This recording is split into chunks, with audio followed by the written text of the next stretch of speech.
एक लीला आती है कि एक बार ठाकुर जी से रूठ गई किशोरी जी। ठाकुर जी बोले आप रूठ क्यों गई? बोले ये नीली नीली मणि आप जो पहन करके आए हो, इसमें एक गोपी का चित्र दिखाई दे रहा है मुझको। ये कौन है?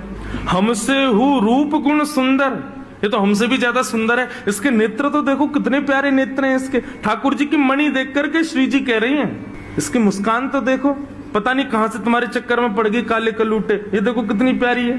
कौन है ये? इसके बारे में मुझे बताओ। मान करके रूठ करके बैठ गई। इतने में ललिता जी आई, किशोरी जी की सखी। ठाकुर जी से बोली, कहा भयो आज श्री जी नाराज क्यों हैं? ठाकुर जी मुस्कुरा के बोले हम एक मणि पहन करके आए हैं, उस मणि में राधा रानी को अपना ही प्रतिबिंब दिख रहा है, और अपनी प्रतिबिंब को देख के करें जे कौन है? ये हमसे भी ज्यादा सुंदर है, ये इतनी हंस क्यों रही है, इसके आंख इतनी सुंदर क्यों है, ये तुम्हारे चक्कर में कहां से पड़ गई? इस बात से मान करके बैठी। इतनी बोली है राधा रानी। तो राधा रानी मान करती हैं, पर एक दिन किशोरी जी ठाकुर जी से बोली कि आज आप मान करो। ठाकुर जी बोले नहीं आप ही करो, हमसे मत करवाओ। श्री जी बोली नहीं आप रोज मनाते हो हमको, हम आज मनाएंगी आपको, आप मान करो। ठाकुर जी बोले रहने दो ना, आप बड़ी कोमल हो, कहां तक मनाओगी हमको? नहीं नहीं नहीं हम मनाएंगी आपको, आप मान करो। ठाकुर जी बोले देख लो हम कर लेंगे। फिर बोले नहीं करो। सोई ठाकुर जी ने मान कर लिया। ठाकुर जी रूठ के बैठ गए श्री जी से। अब श्री जी ठाकुर जी को मना रहे हैं।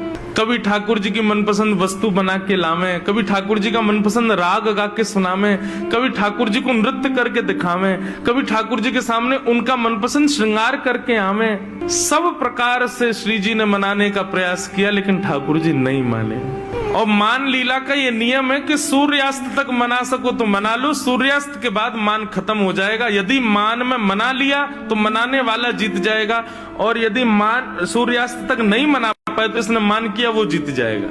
कैसा प्रेम है। सूर्यास्त हो गया महाराज। सूर्यास्त होके श्री जी आके बगल में बैठ गए। बोले ठीक है हम हार गए, अब मान छोड़ दो। लेकिन ठाकुर जी बिना कुछ बोले मान में ही चले गए। श्री जी बोली ये नियम नहीं है, सूर्यास्त के बाद मान खत्म करना होता है, आप तो मान में ही जा रहे हो। ठाकुर जी कुछ नहीं बोले, चले गए नंद भवन। श्री जी को रात भर नींद नहीं आई। बोले कि ऐसा कैसा मान किया कि रात में बात भी नहीं करके गए। दूसरे दिन फिर ठाकुर जी गौचारण के लिए आए। श्री जी आई, ठाकुर जी अब भी मान में ही बैठे थे। श्री जी बोली देखो ये बहुत ज्यादा हो रहा है, आप कल से मान करके बैठो, रात में बात भी नहीं करके गए और अभी भी मान कर रहे हो।